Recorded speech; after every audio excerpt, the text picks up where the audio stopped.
ನಮಸ್ಕಾರ. ನಾನು ಡಾಕ್ಟರ್ ಲಲಿತಾಂಬ ಎನ್ನಾರ್. ಕರ್ನಾಟಕ ಸರ್ಕಾರ ಕಾಲೇಜು ಶಿಕ್ಷಣ ಇಲಾಖೆಯ ಡಿಜಿಟಲ್ ಕಲಿಕಾ ತರಗತಿಗೆ ತಮ್ಮೆಲ್ಲರಿಗೂ ಸ್ವಾಗತ. ಈ ತರಗತಿಯಲ್ಲಿ ಅಂತಿಮ BA ಐಚ್ಛಿಕ ಕನ್ನಡ ವಿದ್ಯಾರ್ಥಿಗಳ ತೌಲನಿಕ ಸಾಹಿತ್ಯ ಅಧ್ಯಯನ ಭಾಗದಲ್ಲಿ ಅಜ್ಞಾತನೊಬ್ಬನ ಆತ್ಮಚರಿತ್ರೆ ಕಾದಂಬರಿಯ ಕಥಾನಾಯಕನ ಬದುಕಿನ ಆ ಒಂದು ಪಯಣದ ಅನೇಕ ಮಜಲುಗಳನ್ನು ನಾವು ಪರಿಚಯ ಮಾಡಿಕೊಳ್ಳೋಣ.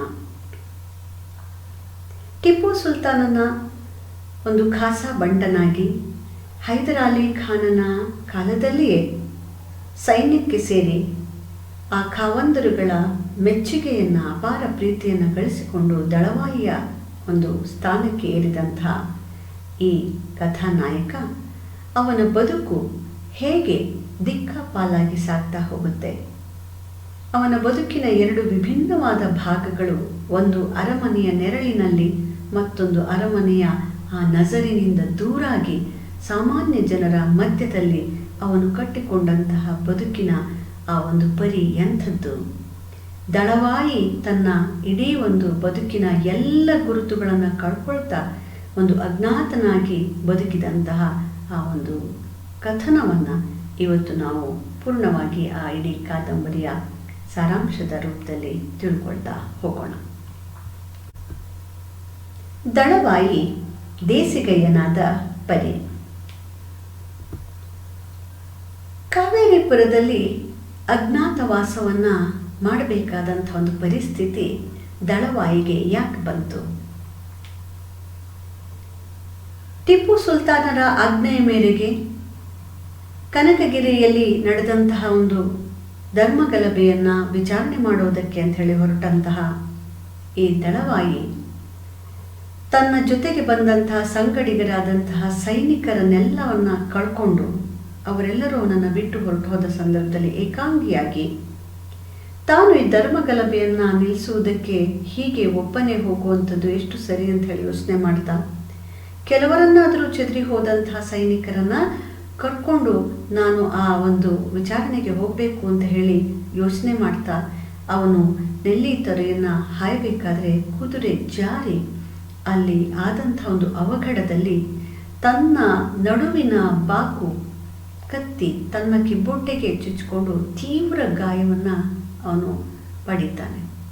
ಜೊತೆಗೆ ತನ್ನ ಮೇಲೆ ಮಗುಚಿ ಬಿದ್ದಂಥ ಕುದುರೆಯಿಂದಾಗಿ ತನ್ನ ಕೈ ಕಾಲುಗಳ ಸ್ವಾಧೀನವನ್ನೇ ಆತ ಕಳ್ಕೊಂಡ ಹಾಗೆ ಕೊನೆಗೊಂದು ಕೊಚ್ಚೆಯ ಒಂದು ಬಗ್ಗಡದ ಗುಂಡಿಗೆ ಬಿದ್ದು ಇಡೀ ರಾತ್ರಿಯನ್ನು ಕಳೀತಾನೆ.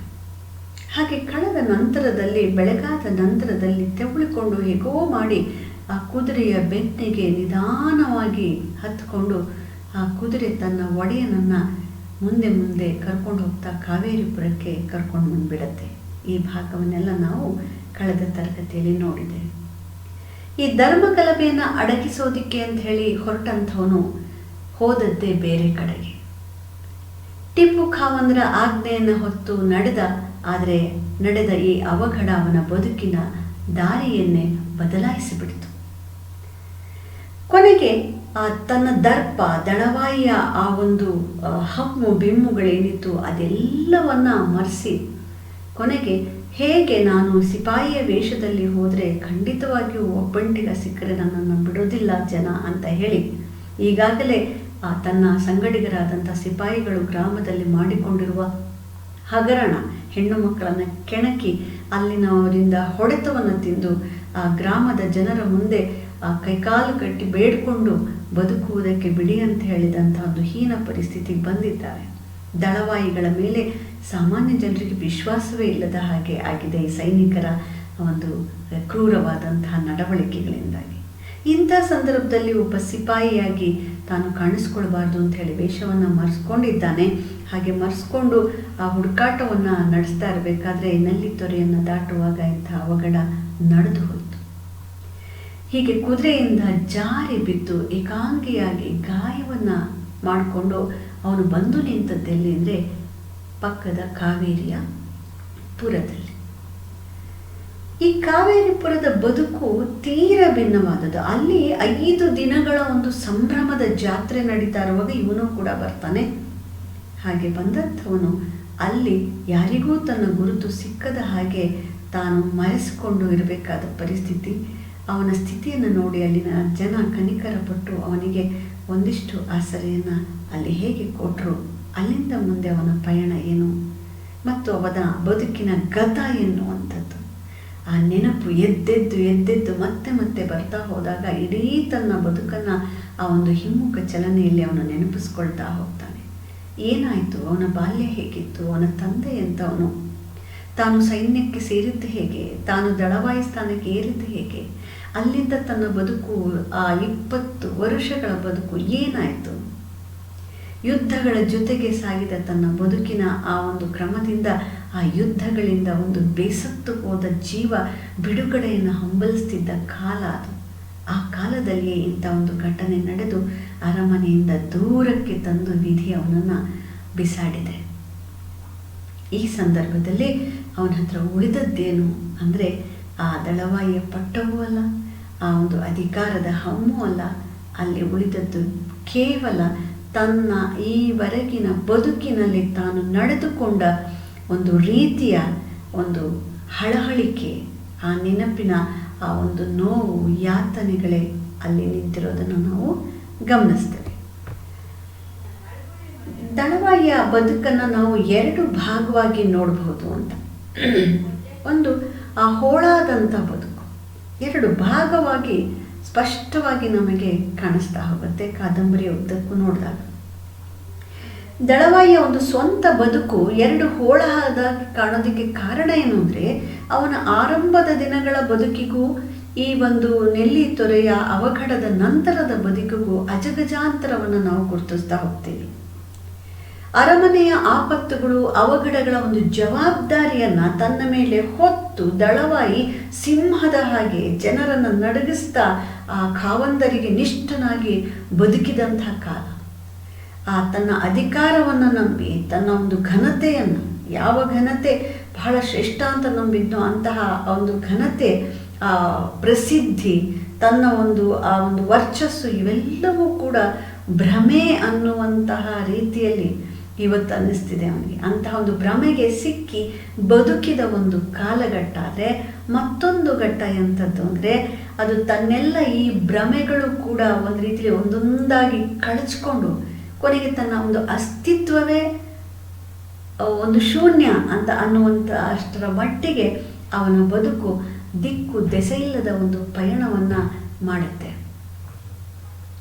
ಕೊನೆಯ ಘಟ್ಟಗಳಲ್ಲಂತೂ ಅವನು ಆ ವಿಧಿಯ ಮುಂದೆ ಮಂಡಿಯೂರಿ ತನಗೆ ಸಾವನ್ನು ಕೊಡು ಅಂತ ಹೇಳಿ ಆ ಸಾವಿನ ವರವನ್ನು ಬೇಡುವಂಥ ಒಂದು ದೀನ ಸ್ಥಿತಿಗೆ ಬಂದುಬಿಡ್ತಾನೆ. ಹಾಗಾಗಿ ಈ ಇಡೀ ಒಂದು ಪಯಣ ಆರಂಭದಿಂದ ಅಂತ್ಯದವರೆಗೆ ಒಂದು ಜೀವದ ಪಯಣದ ಅನೇಕ ತಿರುವುಗಳನ್ನು ನಾವು ನೋಡ್ತಾ ಹೋಗ್ತೀವಿ. ಬಹುಕಾಲ ಟಿಪ್ಪುವಿನ ಒಂದು ನಂಬಿಗಸ್ತನಾಗಿದ್ದಂಥ ಒಂದು ಖಾವಂದರುಗಳ ಹೈದರ್ ಮತ್ತು ಟಿಪ್ಪು ಇಬ್ಬರ ಆ ಒಂದು ಯುದ್ಧಗಳಲ್ಲಿ ಭಾಗವಹಿಸಿ, ಅನೇಕ ಯುದ್ಧಗಳನ್ನು ಭಾಗವಹಿಸಿ ಟಿಪ್ಪುವಿನ ಕೊನೆಯ ಯುದ್ಧದ ಕಾಲದಲ್ಲಿ ಅವನ ಹತ್ರ ಅವನು ಉಳಿಯೋದಿಲ್ಲ. ಅವನ ಒಂದು ಮರಣದ ಸಂದರ್ಭದಲ್ಲಿ ಕೂಡ ಅವನು ಟಿಪ್ಪುವಿನ ಹತ್ರ ಇರದೆ ಹೀಗೆ ದೇಶಾಂತರಿಯಾಗಿ ದೂರದಲ್ಲಿ ಉಳಿದು ಹೋಗ್ಬಿಟ್ಟಿರ್ತಾನೆ. ಗಾಯಾಳುವಾಗಿ ತಲೆಮರೆಸ್ಕೊಳ್ಬೇಕಾದ ಪರಿಸ್ಥಿತಿಯಲ್ಲಿ ಅವನು ಇರೋದನ್ನು ನಾವು ಗಮನಿಸ್ತೇವೆ. ಹೀಗೆ ದೇಶಾಂತರಿಯಾಗಿ ಗುರುತನ್ನು ಮರೆಮಾಚಿ ಕಾವೇರಿಪುರದಲ್ಲಿರ್ತಕ್ಕಂಥ ಒಂದು ಪಾಳು ಗುಡಿಯಲ್ಲಿ ತಾನು ವಾಸ್ತವ್ಯವನ್ನು ಮಾಡಬೇಕಾದ್ರೆ ಅವನ ಜೀವನ ನಿಜವಾಗಿಯೂ ಕೂಡ ಒಬ್ಬ ಏನು ಹೇಳೋಣ ಘಾತುಕ ಸ್ವಭಾವದವನು ಇವತ್ತು ಅವರಿವರ ಕರುಣೆಯಲ್ಲಿ ಬದುಕಬೇಕಾಗಿ ಬರುತ್ತೆ.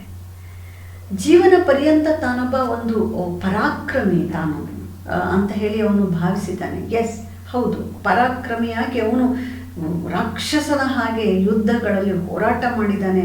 ಖಾವಂದರು ತೋರಿದ ಕರ್ತವ್ಯಗಳನ್ನು ನಿಷ್ಠೆಯಿಂದ ಬೇಕಾದ ಹಾಗೆ ಅವನು ಮಾಡಿದ್ದಾನೆ, ನಿಜ. ಆದರೆ ಯಾವುದನ್ನು ತನ್ನ ಪರಾಕ್ರಮ ಅಂತ ಭಾವಿಸಿ ಅವನು ನಡೆಸಿದ್ನಲ್ಲ ಒಂದು ಹೀನ ಕಾರ್ಯ, ದೌರ್ಜನ್ಯಗಳು, ಅಂತಹ ಹೀನ ಕಾರ್ಯಗಳನ್ನು ನೆರವೇರಿಸ್ತಾ ಆತ ಒಂದು ಇವತ್ತು ಅದನ್ನು ನೆನಪು ಮಾಡ್ಕೊಳ್ಳೋಕ್ಕೂ ಕೂಡ ಭಯ ಆಗುವ ರೀತಿಯಲ್ಲಿ ಅವನು ನಡ್ಕೊಂಡಿದ್ದ. ಅಂತಹ ಒಂದು ವಿಚಾರದಿಂದ, ಅಂತಹ ಭ್ರಮೆಗಳಿಂದ ದೂರಾಗಿ ಒಂದು ತಲೆ ಮರೆಸ್ಕೊಂಡು ಈಗ ಒಂದು ಇಳಿಗಾಲದಲ್ಲಿ ತನ್ನ ಒಂದು ಗಾಯ ಉಲ್ಬಣಿಸಿ ಅವನು ಅತೀವವಾದಂತಹ ಒಂದು ನೋವನ್ನು ಅನುಭವಿಸ್ತಾನೆ. ಜೊತೆಗೆ ಹಿಂಸ್ರ ಪಶುವಾಗಿದ್ದಂತಹ ಆತ ಈಗ ಒಂದು ಹೊಟ್ಟೆಪಾಡಿಗಾಗಿ ಒಂದು ಊರವರ ಒಂದು ಕಣ್ಣಿಗೆ ಬೀಳದೆ, ಅಥವಾ ಊರವರ ಕಣ್ಣಿಗೆ ಬಿದ್ದು ತನ್ನ ಮೂಲ ಸ್ವರೂಪ ತಿಳಿಯದ ಹಾಗೆ ಒಂದು ಅಜ್ಞಾತನ ಹಾಗೆ ನಟಿಸ್ತಾ, ಒಂದು ಜೋಗಪ್ಪನ ಹಾಗೆ, ಕೊನೆಗೆ ಒಂದು ದೇವರ ಗುಡ್ಡನ ಹಾಗೆ, ಬಹಳ ಸಂದನ ಹಾಗೆ ಬದುಕತಕ್ಕಂಥದ್ದನ್ನು ನಾವು ನೋಡಿದ್ರೆ ಬದುಕು ಎಲ್ಲಿಂದ ಎಲ್ಲಿಗೆ ಪಯಣಿಸುತ್ತೆ ಅಂಥೇಳಿ ನಮಗೆ ಆಶ್ಚರ್ಯ ಆಗೋದ್ರಲ್ಲಿ ಅನುಮಾನ ಇಲ್ಲ.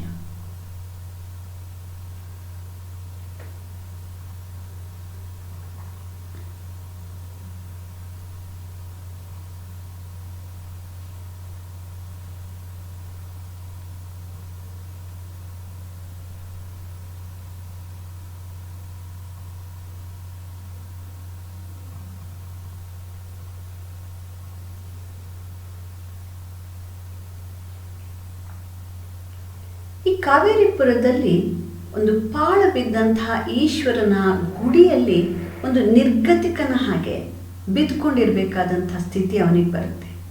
ಯಾರೋ ಹೆಣ್ಮಕ್ಳು ಅಯ್ಯೋ ಪಾಪ ಅಂತ ಹೇಳಿ ಒಂದಿಷ್ಟು ಅನ್ನವನ್ನು, ಒಂದಿಷ್ಟು ಆಮ್ರ, ಅದರ ಜೊತೆಗೆ ನಂಜನ್ನು, ಏನೋ ಒಂದಷ್ಟನ್ನು ತಂದು ಆಹಾರ ನೀಡಿದಾಗ ಅವನಿಗೆ ನಿಜವಾಗ್ಲೂ ಕೂಡ ಈ ಬದುಕಿನ ಬಗೆಗೆ ಇದುವರೆಗೂ ತಾನು ಕಾಣದಂತಹ ಒಂದು ಬದುಕು, ಒಂದು ಮಾನವೀಯ ಸ್ಪರ್ಶ ಇರತಕ್ಕಂತಹ ಒಂದು ಬದುಕಿನ ಅನುಭವ ಆಗ್ತಾ ಹೋಗುತ್ತೆ. ಅವನು ಯೋಚನೆ ಮಾಡ್ತಾನೆ, ಭೂಮಿಯ ಮೇಲೆ ಮನುಷ್ಯ ನಿರ್ಮಿತ ಕಾರ್ಯ ಸುರಿಸುವಂತಹ ರಕ್ತ ಇದೆಯಲ್ಲ, ಆ ರಕ್ತದ ಜೊತೆಗೆ ಅವನದೇ ಇನ್ನೊಂದು ರೂಪದ ಕರುಣೆಯೂ ಕೂಡ ನಿರಂತರವಾಗಿ ತಣ್ಣನೆಯ ತೀರ್ಥದ ಹಾಗೆ ಪ್ರವಹಿಸ್ತಾ ಇರುತ್ತೆ ಅನ್ನುವಂಥದ್ದು.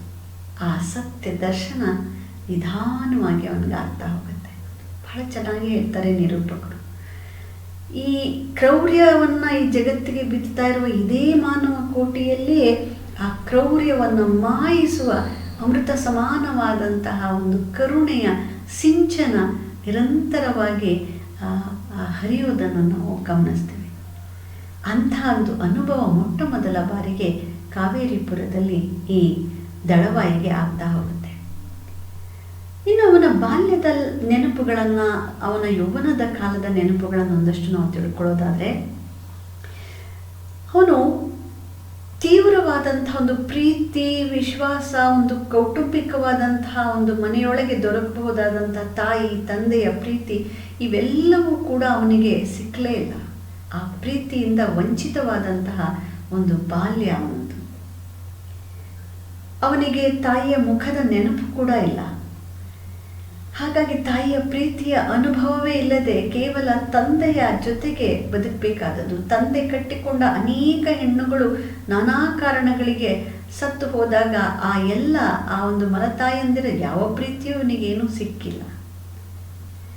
ಆ ದಳವಾಯಿಯ ತಂದೆಯಾದರೂ ಯಾರೋ, ಅವನು ಟಿಪ್ಪು ಸುಲ್ತಾನನ ಒಂದು ಖೈದಿಗಳನ್ನು ಶಿಕ್ಷಿಸ್ತಕ್ಕಂಥ, ಅವರ ಕೈಕಾಲುಗಳನ್ನು ಕತ್ತರಿಸ್ತಾ ಆ ಒಂದು ಚಿತ್ರಹಿಂಸೆಯನ್ನು ನೀಡಿ ಅವರಿಗೆ ಶಿಕ್ಷೆಯನ್ನು ಜಾರಿಗೊಳಿಸಿದಂಥದ್ದನ್ನು, ಶಿಕ್ಷೆಯನ್ನು ನೀಡ್ತಕ್ಕಂಥ ಕೆಲಸ ಮಾಡೋ ಒಂದು ಕಟುಕ ವೃತ್ತಿಯನ್ನು ಹಿಡಿದವನು. ಹೈದರರ ಕಾಲದಿಂದಲೂ ಈ ಕೆಲಸವನ್ನು ಅವನು ನಿಷ್ಠೆಯಿಂದ ಅರಮನೆಯಲ್ಲಿ ಚಾಕರಿಯನ್ನು ಮಾಡಿಕೊಳ್ತಾ ಬಂದಿದ್ದಾನೆ. ಹೀಗೆ ಅರಮನೆಯ ಚಾಕರಿಯಲ್ಲಿರ್ತಕ್ಕಂಥ ತನ್ನ ವೃತ್ತಿಯ ಬಗೆಗೆ ಅವನಿಗೆ ಅಪಾರವಾದಂತಹ ಒಂದು ದುಃಖವಿದೆ. ತಾನು ಅಕ್ಷರವನ್ನು ಅರಿಯದ ಅಜ್ಞಾನಿಯಾದ್ರಿಂದ, ದೇಹದಾಢ್ಯವನ್ನು ಬೆಳೆಸ್ಕೊಂಡ ಕಾರಣದಿಂದಾಗಿ ಬಹುಶಃ ಇಂಥ ಒಂದು ಕಟಕ ವೃತ್ತಿಗೆ ಮಾತ್ರ ನಾನು ಲಾಯಕ್ ಅನ್ನುವ ತರಹ ಆಗಿಬಿಟ್ಟೆ. ಹಾಗಾಗಿ ಈ ಉದರಂಬಣಕ್ಕಾಗಿ ಹಿಡಿದಂತಹ ಈ ಒಂದು ಅರಮನೆಯ ನೆರಳಿನ ಈ ಉದ್ಯೋಗ ಏನಿದೆಯಲ್ಲ, ಇದರ ರೀತಿಯಲ್ಲಿ ತಾನು ಅನುಭವಿಸ್ತಾ ಇರುವಂತಹ ಒಂದು ಸ್ಥಿತಿ ಯಾರ ಪ್ರೀತಿಯೂ ಕೂಡ ಅವನಿಗೆ ಸಿಕ್ಕೋದಿಲ್ಲ. ಅತ್ಯಂತ ಕುರೂಪಿಯಾಗಿ ಕಾಣುವಂಥ, ಅತ್ಯಂತ ಭಯಂಕರನಾಗಿ ಕಾಣುವ ಅವನ ಹತ್ರ ಯಾವ ಒಂದು ನರಪಿಳ್ಳೆಯೂ ಒಂದು ಸಲುಗೆಯಿಂದ, ಆತ್ಮೀಯತೆಯಿಂದ, ಒಂದು ಪ್ರೀತಿಯಿಂದ ಒಂದು ಮಾತನ್ನು ಆಡಿಸೋದಿಲ್ಲ. ಕಟ್ಟಿಕೊಂಡ ಹೆಂಡತಿಯರು ಕೂಡ ತರತರನೆ ನಡುತ್ತಕ್ಕಂಥದ್ದು, ಅವನ ಒಳಗಿನ ಹೃದಯದ ಮೃದು ಸ್ವಭಾವ ಯಾರಿಗೂ ಕೂಡ ಯಾವತ್ತೂ ಪರಿಚಯ ಆಗೋದೇ ಇಲ್ಲ. ಅಂತಹ ಒಬ್ಬ ಕಟುಕನ ಮಗ ರಾಕ್ಷಸನ ಮಗ ಅಂತ ಅನಿಸ್ಕೊಂಡು ಬೆಳಿಬೇಕಾದಂಥ ಒಂದು ದುಸ್ಥಿತಿ ಈ ಬಾಲಕನದು. ತನ್ನ ಮಗ ಯಾವತ್ತೂ ತನ್ನ ಹಾಗೆ ಇಂತಹ ಒಂದು ಕಷ್ಟದ, ನೋವಿನ, ಕ್ರೂರವಾದ, ಎಲ್ಲ ಮನುಷ್ಯರಿಂದ ದೂರವಾಗಿ ನಿಲ್ಲಬೇಕಾದ ಇಂಥ ಒಂದು ಅರಮನೆಯ ಚಾಕರಿಯನ್ನು ಅವನು ಮಾಡಬಾರ್ದು. ಹಾಗಾಗಿ ಅವನು ಕೂಲಿ ನಾಲಿ ಮಾಡಿ ಬದುಕಿದ್ರೂ ಪರವಾಗಿಲ್ಲ, ಆದರೆ ಸುಲ್ತಾನನ ಮಹಲನ್ನು ಮಾತ್ರ ಅವನು ಯಾವ ಕಾರಣಕ್ಕೂ ಸೇರಬಾರ್ದು ಅನ್ನೋದು ಈ ತಂದೆಯ ಹಂಬಲ. ಅದಕ್ಕಾಗಿ 4 ಅಕ್ಷರ ಕಲ್ತ್ಕೊಳ್ಳಿ ಅಂಥೇಳಿ ಅವನು ಅಕ್ಷರ ಕಲಿಯೋದಕ್ಕೆ ಒಂದು ಮಠಕ್ಕೆ ಒಂದು ಶಾಲೆ, ಅವಾಗೆಲ್ಲ ಕೂಲಿ ಮಠ ಅಲ್ವೇ, ಅಕ್ಷರ ಕಲ್ತ್ಕೊಳ್ಳೋಕ್ಕೆ ಅಯ್ಯಗಳ ಹತ್ರ ಹಾಕ್ತಾನೆ. ಆದರೆ ಅಕ್ಷರಗಳಲ್ಲಿ ಯಾವುದೇ ಪ್ರೀತಿ ಇಲ್ಲದ ಈ ಹುಡುಗ ಮೊದಲಿನಿಂದಲೂ ಕೂಡ ತಂದೆಯ ಈ ಕ್ರೌರ್ಯವನ್ನೇ ನೋಡ್ತಾನೇ ಬೆಳೆದಂಥವನು. ಅವನಿಗೆ ಕಣ್ಣಿಗೆ ಕಾಣುವ ಹೊರ ಜಗತ್ತು ಮಾತ್ರ ಅವನಿಗೆ ಸತ್ಯವಾಗಿತ್ತೇ ಹೊರತು ಅದರ ಒಳಗೆ ಇರುವ ಆ ತಂದೆಯ ಮೃದು ಹೃದಯ ಯಾವತ್ತೂ ಕೂಡ ಅವನಿಗೆ ಅರ್ಥ ಆಗೋದೇ ಇಲ್ಲ. ಎಷ್ಟೇ ಪ್ರಯತ್ನವನ್ನು ಮಾಡಿದರೂ ಕೂಡ ಆ ತಾಯಿ ಇಲ್ಲದ ಹುಡುಗ ಆ ತಂದೆಯ ಪ್ರೀತಿಯ ಆ ಒಳ ಪ್ರೀತಿಯನ್ನು ಅರ್ಥ ಮಾಡ್ಕೊಳ್ಳಿಲ್ಲ. ಆ ತಂದೆ ಕೂಡ ಅಷ್ಟೇ ಒರಟನ ಹಾಗೆ ಕಾಣ್ತಾನೆ. ಅವನ ನಡಾವಳಿಯಲ್ಲಿ ಆ ಪ್ರೀತಿಯನ್ನು ತೋರ್ಸೋಕ್ಕೂ ಕೂಡ ಅವನಿಗೆ ಸರಿಯಾಗಿ ಬರೋದಿಲ್ಲ. ಹೇಗೋ ಒಂದಿಷ್ಟನ್ನು ಬೇಯಿಸಾಕಿ ಅಂತೂ ತನ್ನದೇ ರೀತಿಯಲ್ಲಿ ಮಗನನ್ನು ಬೆಳೆಸ್ತಾನೆ. ಆದರೆ ಮಗ ಆಸೆ ಪಟ್ಟ ಹಾಗೆ ಓದಿ 4 ಅಕ್ಷರ ಕಲಿತು ಸಜ್ಜನನಾಗಿ ಏನಾದರೂ ಒಂದು ಚಾಕರಿ ಬೇರೆ ಹಿಡಿದು ಮಾಡ್ತಾನೆ ಅಂತನೂ ಅವನ ಆಸೆ ನೆರವೇರೋದಿಲ್ಲ. ಯಾಕೆಂದರೆ ಯಾವ ಕೆಲಸಕ್ಕೆ ಅವನು ಬರಬಾರ್ದು ಅಂತ ಹಂಬಲಿಸ್ತಾನೋ ಅದೇ ಅರಮನೆಯ ನೆರಳಿಗೆ ಮತ್ತೆ ಮಗ ಬಂದು ಸೇರಿಕೊಳ್ಳೋದು ಬಹಳ ದುಃಖವನ್ನು ಪಡ್ತಾನೆ ಆ ತಂದೆ. ಜೊತೆಗೆ ಒಂದು ಒಳ್ಳೆಯ ಕುಟುಂಬದಿಂದ ತನ್ನ ಹೆಂಡತಿ ಸತ್ತು ಅನಂತರ ತಾನು ಕುಡಾವಳಿ ಮಾಡಿಕೊಂಡ ಅನೇಕ ಹೆಣ್ಣುಗಳು, ಅವನು ಯಾವುದು ಜಾತಿಗಳು ಇದೆಲ್ಲ ನೋಡಿದಾಗ ಅವರ ಸ್ಥಿತಿಗತಿಗಳು, ಒಂದು ಕುಲಸ್ಥ ಮನೆ ಇದೇನು ನೋಡಲಿ, ಸದ್ಯ ಒಂದು ಬೇಯಿಸಾಕೋಕೆ ಒಂದು ಹೆಣ್ಣು ಸಾಕು ಅನ್ನೋ ಸ್ಥಿತಿಯಲ್ಲಿ ತನ್ನ ಮದುವೆಗಳನ್ನು ಮಾಡ್ಕೊಳ್ತಿದ್ದಂಥವನು ಅನೇಕ ಹೆಣ್ಣುಗಳನ್ನು ತಂದು ಕೊನೆಗೆ ಅವರೆಲ್ಲರ ಸಾವಾದ ನಂತರದಲ್ಲಿ ಕೊನೆಗೆ ಈ ಮಗನಿಗೆ ಆದರೂ ಒಂದು ಒಳ್ಳೆ ಮನೆತನದ ಹೆಣ್ಣು ತರಬೇಕು ಅಂತೇಳಿ ಊರುಗಳನ್ನು ಆಲಿತಾನೆ. ಆದರೆ ಈ ಕಟುಕತನಕ್ಕೆ, ಆ ಕಟುಕ ವೃತ್ತಿಯಿಂದಾಗಿ ಆ ಕಟುಕನ ಮನೆಗೆ, ಅದು ಹೆಣ್ಣು ದಿಕ್ಕಿಲ್ಲದ ಆ ಮನೆಗೆ, ಅನೇಕ ಹೆಂಡತಿಯರು ಸತ್ತಿರ್ತಕ್ಕಂತಹ ಚರಿತ್ರೆಯುಳ್ಳ ಆ ಮನೆಗೆ ಯಾರು ತಾನೇ ಹೆಣ್ಣು ಕೊಡೋಕ್ಕೆ ತಯಾರಾಗ್ತಾರೆ?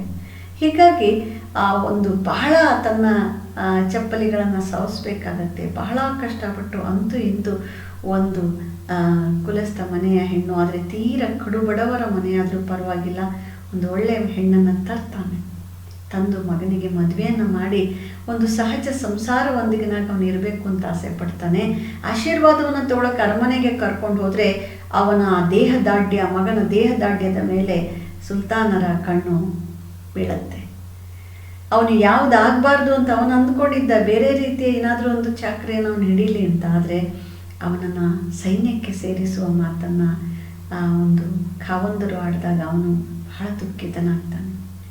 ಮಗನಿಗೂ ಕೂಡ ತಾನು ಅಪ್ಪನ ಹಾಗೆ ಇಂತಹ ಒಂದು ಚಾಕರಿ ಮಾಡಿಕೊಂಡು ಜನರ ಕೈಯಲ್ಲಿ ಒಂದು ಕೀಳಾದ ಒಂದು ದೃಷ್ಟಿಯಲ್ಲಿ ತಂದೆಯನ್ನು ನೋಡುವ ಹಾಗೆ ನೋಡಬಾರ್ದು, ತಾನೊಬ್ಬ ದೊಡ್ಡ ಒಂದು ವರ್ಚಸ್ಸನ್ನು ಹೊಂದಿದಂತಹ ಒಬ್ಬ ದೊಡ್ಡ ಸೈನ್ಯಾಧಿಪತಿಯವರೆಗೆ ಬೆಳಿಬೇಕು, ತಾನು ಸೈನ್ಯಕ್ಕೆ ಸೇರಬೇಕು, ತನ್ನ ಸಾಹಸವನ್ನು ಮೆರಿಬೇಕು ಅನ್ನುವ ಸಹಜ ಯುವ ಒಂದು ಮನಸ್ಥಿತಿ ಏನಿರುತ್ತೆ, ಗರಡಿ ಮನೆಗೆ ಹೋಗಿ ತನ್ನ ದೇಹವನ್ನು ಚೆನ್ನಾಗಿ ಗಟ್ಟಿಗೊಳಿಸ್ಕೊಳ್ತಾನೆ.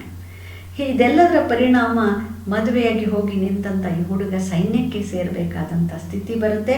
ಅದು ಅವನು ಇಚ್ಛೆ ಪಟ್ಟು ಸೇರ್ಕೊಳ್ತಾನೆ. ಸೇರ್ಕೊಂಡ್ಮೇಲೆ ಆ ದರ್ಪದಿಂದ ಮೆರೆಯುವ ಅವನ ನಡಾವಳಿಗಳು, ಗುಣಗಳು, ಯಾವೆಲ್ಲ ಗುಣಗಳು ಮಗನಿಗೆ ಬರಬಾರ್ದು ಅಂತ ಅಪೇಕ್ಷೆ ಪಟ್ಟನೋ ಅದೇ ಗುಣಗಳನ್ನೇ ಮೈಗೂಡಿಸ್ಕೊಳ್ತಾ ಹೋಗ್ತಾನೆ. ಮದುವೆಯಾದ ಮೇಲೂ ಕೂಡ ಆ ಹೆಣ್ಣನ್ನು ಕಣ್ಣೆತ್ತಿ ಕೂಡ ಸರಿಯಾಗಿ ನೋಡದೆ, ಅವಳನ್ನು ಸರಿಯಾಗಿ ಗೌರವಾನ್ವಿತವಾಗಿ ನಡೆಸ್ಕೊಳ್ಳದೆ, ಆ ಒಂದು ಮನೆಯ ಕುಟುಂಬದ ಸಂಸಾರದ ಪ್ರೀತಿಯನ್ನು ಬೆಳೆಸ್ಕೊಳ್ಳದೆ, ಒಂದು ದುಶ್ಚಟಗಳಿಗೆ ಅನೇಕ ಹೆಣ್ಣುಗಳ ಹುಚ್ಚಿಗೆ ಬಿದ್ದು ಮಗ ಆ ಸಂಸಾರವನ್ನು ಹಾಳು ಮಾಡಿಕೊಳ್ತಿರೋದನ್ನು ನೋಡಲಾಗದೆ ತೀರಾ ನೋವಿಗೆ ಒಳಗಾಗ್ತಾನೆ ಆ ತಂದೆ. ಹಾಗೆಯೇ ಮೊಮ್ಮಗನ ಮುಖವನ್ನು ಕಾಣುವ ಹಂಬಲದಲ್ಲಿಯೇ ಕೊನೆಗೊಂದು ದಿನ ಆತ್ಮಹತ್ಯೆಯನ್ನು ಮಾಡಿಕೊಂಡು ಕಾವೇರಿಗೆ ಬಿದ್ದವನು ಸಾಯ್ತಾನೆ. ಇದು ಅವನ ಬಾಲ್ಯದ ನೆನಪುಗಳು. ಆದರೆ ಆದರೆ ಯಾವುದನ್ನು ತಂದೆ ಮಾಡಬೇಡ ಅಂತ ತನ್ನ ಸ್ವ ಅನುಭವದಿಂದ ತಾನು ಪಟ್ಟ ಸಂಕಟ, ನೋವು, ಈ ಪ್ರಭುತ್ವದ ನೆರಳಿನಲ್ಲಿ ಬದುಕುವಾಗಿನ ತೀವ್ರವಾದಂತಹ ಮನಸ್ಸಿಗೆ ಒಪ್ಪದ ಕಾರ್ಯವನ್ನು ಕೂಡ ಮಾಡಬೇಕಾಗಿ ಬರುತ್ತೆ. ಅದು ಅಮಾನುಷ ಅಂತ ಅನ್ನಿಸ್ತಾ ಇದ್ರೂ ಕೂಡ ವಿಧಿ ಇಲ್ಲದೆ ಕರ್ತವ್ಯ ಪ್ರಜ್ಞೆಯಿಂದ ಮಾಡಬೇಕಾಗತ್ತೆ. ಅಂಥದ್ದು ಬೇಡ ಅಂತ ಯಾವುದನ್ನು ತಂದೆ ಹೇಳ್ತಾ ಇದ್ನೋ ಅದು ಆಗ ಯುವಕನಾದ ಅವನಿಗೆ ಬಿಸಿರಕ್ತದ ತರುಣ ಅಂತ ದಳವಾಗಿ ಅರ್ಥ ಆಗಿರಲಿಲ್ಲ. ಆದರೆ ಯಾವಾಗ ಸೈನ್ಯಕ್ಕೆ ಸೇರಿ ಈ 20 ವರ್ಷಗಳು ಇಬ್ಬರು ಹಿರಿಯ ಕಾವಂದರು ಮತ್ತು ಟಿಪ್ಪು ಇವರಿಬ್ಬರ ಒಂದು ಅನೇಕ ಯುದ್ಧಗಳಲ್ಲಿ ಭಾಗವಹಿಸಿ ಅವರ ಕಾರ್ಯಗಳನ್ನು ಮಾಡುವ ಸಂದರ್ಭದಲ್ಲಿ ಅವನಿಗೆ ಬಂದ ಈ ಬದುಕಿನ ಅನುಭವ ಇದೆಯಲ್ಲ, ಆದ್ದರಿಂದ ಯಾವ ತಂದೆ ತನ್ನ ಮಗ ಹೇಗಾಗಬೇಕು ಅಂತ ಆಸೆ ಪಡ್ತಾನೋ ಹಾಗೆ ಅದೇ ರೀತಿ ಇವನು ಕೂಡ ನನ್ನ ಮಕ್ಕಳು ಸೈನ್ಯಕ್ಕೆ ಬರಬಾರ್ದು, ಯುದ್ಧದಲ್ಲಿ ನನ್ನ ಹಾಗೆ ಹೋರಾಡುವ ಪರಿಸ್ಥಿತಿ ಅವರಿಗೆ ಬರಬಾರ್ದು ಅಂತ ಯೋಚಿಸ್ತಾನೆ. ಅದಕ್ಕಾಗಿ ಮಕ್ಕಳೇ ಬೇಡ ಅನ್ನುವ ತೀರ್ಮಾನಕ್ಕೂ ಕೂಡ ಬಂದುಬಿಡ್ತಾನೆ. ಇನ್ನೆಷ್ಟರ ಮಟ್ಟಿಗೆ ಆ ಹಿಂಸೆ, ಯುದ್ಧ, ಕ್ರೌರ್ಯ, ಒತ್ತಡದ ಆ ಒಂದು ಕರ್ತವ್ಯಗಳು, ಮನಸ್ಸಿಗೆ ಒಲ್ಲದ ರೀತಿಯಲ್ಲಿ ನಡ್ಕೋಬೇಕಾದಂಥದ್ದು, ಇವೆಲ್ಲ ಹೈರಾಣಾಗಿ ಸಾಕು ಅನ್ನುವಷ್ಟು ಯುದ್ಧ ಅಸಹ್ಯ ಬಂದಿರುವಂಥ ಪರಿಸ್ಥಿತಿ. ದಿನೇ ದಿನೇ ದಿನೇ ದಿನೇ ದಿನೇ ದಿನೇ ಆ ಬದುಕು ಮಕ್ಕಳೇ ಬೇಡ ಅನ್ನುವ ಪರಿಸ್ಥಿತಿಗೆ ಅವನನ್ನು ತಂದುಬಿಡುತ್ತೆ. ಸೊ ಅರಮನೆಯ ಒಂದು ಹಂಗಿನ ಕರಾಳತೆಯನ್ನು ಅರಿತಿದ್ದಂಥ ಅನುಭವಿ ತಂದೆಯ ಮಾತುಗಳು ಅರ್ಥವಾಗಲಿಲ್ಲ. ಆದರೆ ಈಗ ಬದುಕು ಅವನಿಗೆ ಒಂದು ಪಾಠವನ್ನು ಕಲಿಸಿಕೊಡ್ತಾ ಇರೋದನ್ನು ನಾವು ಗಮನಿಸ್ತಾ ಹೋಗ್ತೀವಿ. ಕಾಲ ಸರಿದ ಹಾಗೆ ಈ ತಂದೆಯ ಆ ಒಂದು ಕ್ರೂರ ವೃತ್ತಿಯನ್ನು ನೋಡ್ತಾ ಬೆಳೆದಂಥವನು ಆ ಕ್ರೂರತೆಯನ್ನು ಮೈಗೂಡಿಸಿಕೊಂಡನೇ ಹೊರತು ಅವನ ಒಳಗಿನ ಅಂತರಂಗದ ಆ ಹಂಬಲವನ್ನು ಅರ್ಥ ಮಾಡಿಕೊಳ್ಳಿಲ್ಲ. ಇವನು ಆ ಅಪ್ಪನ ಕ್ರೌರ್ಯಕ್ಕೆ ತಕ್ಕಂತೆ ತಾನು ಕ್ರೂರಿಯಾಗಿ ಬೆಳೆದ. ಆದರೆ ಈ ದಳವಾಯಿಗೆ ಹುಟ್ಟಿದಂಥ ಕೂಸು ಅಪ್ಪನಿಂದ ದೂರಾಗಿ ಹುಟ್ಟತ್ತೆ.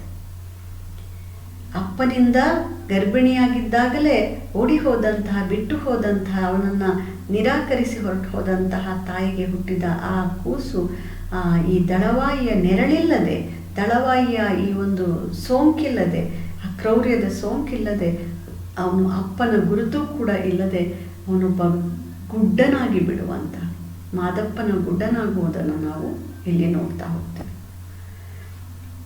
ಇನ್ನು ಈ ಸೈನಿಕನಾಗಿ ಸೇರಿಕೊಂಡಂತಹ ಆ ಒಂದು ದಳವಾಯಿ ಏನಿದ್ದಾನೆ ಅಥವಾ ಸೈನಿಕನಾಗಿ ಸೇರಿಕೊಂಡಂತಹ ನಮ್ಮ ಕಥಾನಾಯಕ ಆ ಒಂದು ಜೀವಂತ ಹುಲಿಗಳನ್ನು ಸೆರೆ ಹಿಡಿದು ಸುಲ್ತಾನನ ಮೆಚ್ಚುಗೆಗೆ ಪಾತ್ರನಾಗ್ತಾ ಒಂದು ಒಳ್ಳೆಯ ಆಪ್ತ ಬಂಟ ಅಂತ ಅನ್ನಿಸ್ಕೊಂಡು ಅವನು ಬೇಕಾದಷ್ಟು ಒಂದು ಘನತೆ, ಗೌರವವನ್ನು, ವರ್ಚಸ್ಸನ್ನು ದಕ್ಕಿಸ್ಕೊಳ್ತಾನೆ.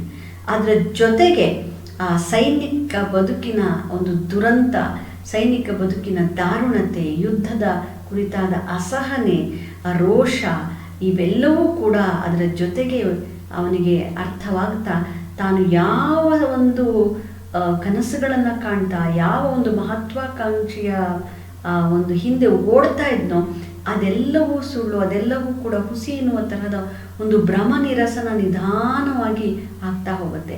ಏಕೆಂದರೆ ಹೈದರನ ಸಾವನ್ನು ಕಂಡಿದ್ದ ಮತ್ತು ಹೈದರನ ಸಾವಿನ ಸುದ್ದಿಯನ್ನು ಸುಲ್ತಾನರಿಗೆ ತಲುಪಿಸಿದ್ದ. ಆ ಹೈದರ್ ತನ್ನ ಸಾವಿನ ಸಂದರ್ಭದಲ್ಲಿ ಯಾವ ಸತ್ಯಗಳನ್ನು ಕಂಡುಕೊಂಡಿದ್ದ, ತಾನು ಸೈನಿಕನಾಗಿದ್ದು ಕೊನೆಗೆ ಆ ಮಹಾಸ್ವಾಮಿಯಾಗಿ ಆ ಒಂದು ರಾಜನಾಗಿ ಮೆರೆದ ನಂತರವೂ ಸಾವಿನ ಶಯ್ಯೆಯಲ್ಲಿ ಆ ಯಾವುದು ಹೈದರನಿಗೆ ಅರ್ಥವಾಗಿದ್ದೋ ಅಂಥದ್ದನ್ನೆಲ್ಲ ನೋಡಿದ್ದ, ಅವನ ಸಂಕಟವನ್ನು ನೋಡಿದ್ದ.